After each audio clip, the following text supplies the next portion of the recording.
but we just decided that we're going to the Meramec Caverns because they're right on our way, and they used to throw wild parties there in the 1800s, so I'm hoping that we'll be able to catch a glimpse of a wild party, but I doubt it.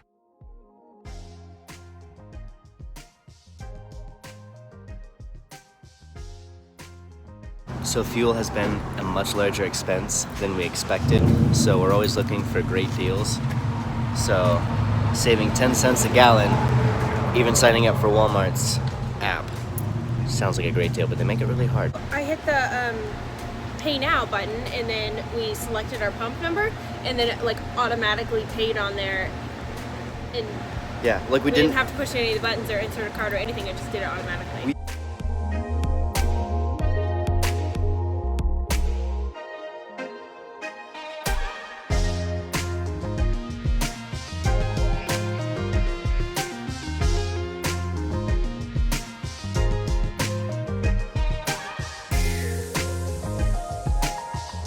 Okay, well, we're back up on the roof because we're not charging again. And I think I found what the problem is this time. I didn't look closely enough last time, but you can see those wires are starting to come out right there.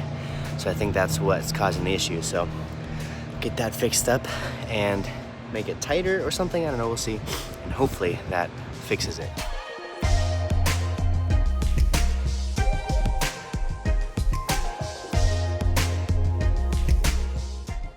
Now this is the largest room that we'll visit on our tour today. It's called the Grand Ballroom.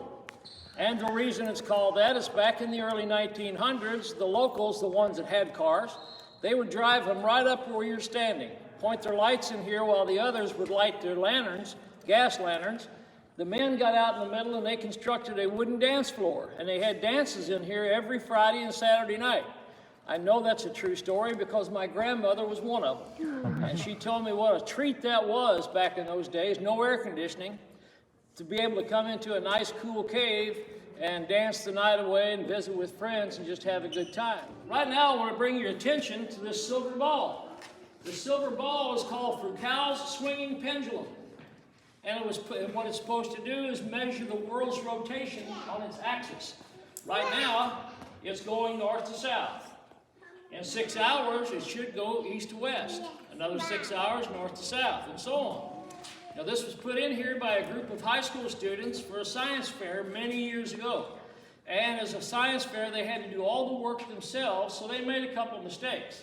There's 14 of these things in operation that we know of. We're very proud of ours. Ours is the only one constructed totally underground. But it's also the only one that does not work. Now this room is called the gunpowder room, simply because in 1865, the last year of the Civil War, the Union soldiers came into the caverns and they began to mine the bat guana off the walls. And that guana contained nitrates that they could convert into gunpowder. They actually had a little factory set up right here. Well, Missouri was a split state in the Civil War. This part of the state was in the Confederacy. They didn't like the idea of the Union soldiers making gunpowder in one of their caves, so they get a hold of a guy named Bill Quantrell, Quantrell's Raiders. And he come in, got rid of the soldiers, and actually took over the production of the gunpowder factory himself. He had several men working with him. He had two young men, 14 and 17 years old at the time. That was Frank and Jesse James.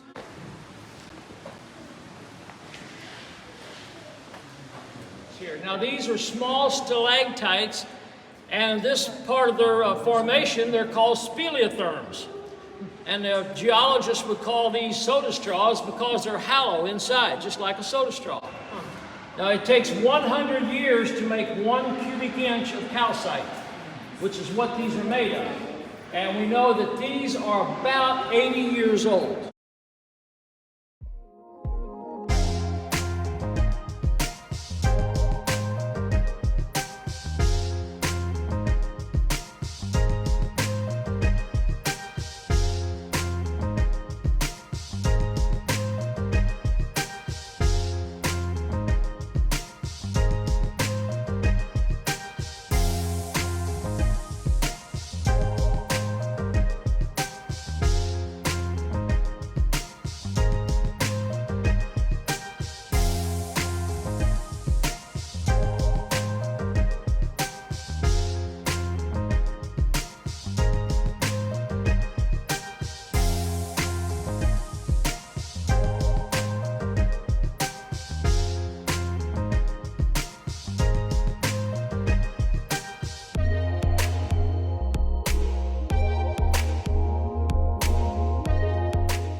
So we just got back from adventuring in the, Meramec. Caverns.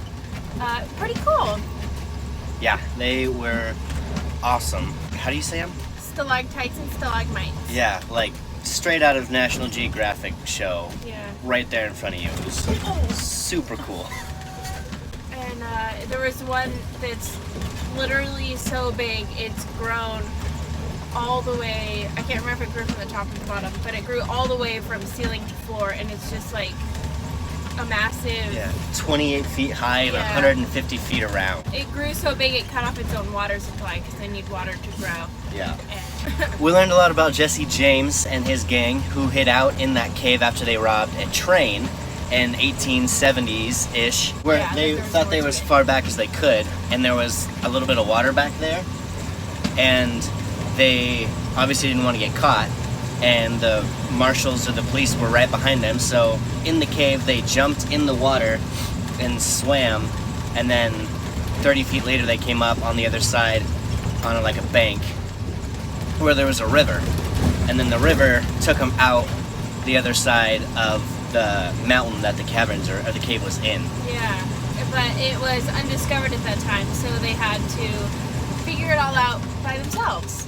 Yeah, which would be scary. And the water is 38 degrees, and if you stay in there for more than 3 minutes, your legs and whole body will start to go numb. So Right. It's only 18 inches deep though. that's true. It's only 18 inches deep, but still crazy. And now we are on our way to Trail of Tears State Park. We're staying at the Mississippi River Campground. It'll take us about 2 hours to get there from here.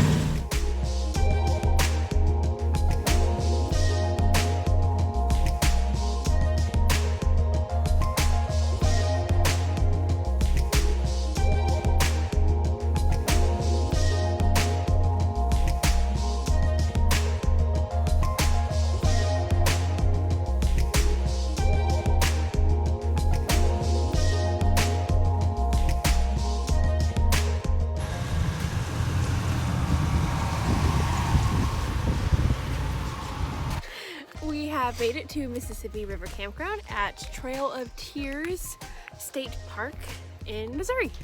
And somehow I didn't realize that we were going to be right next to the Mississippi River, probably because I didn't plan any of this. Thanks. You're welcome. So we're gonna go check out the Mississippi River, which already looks huge. So I'm excited, and I might go for a swim.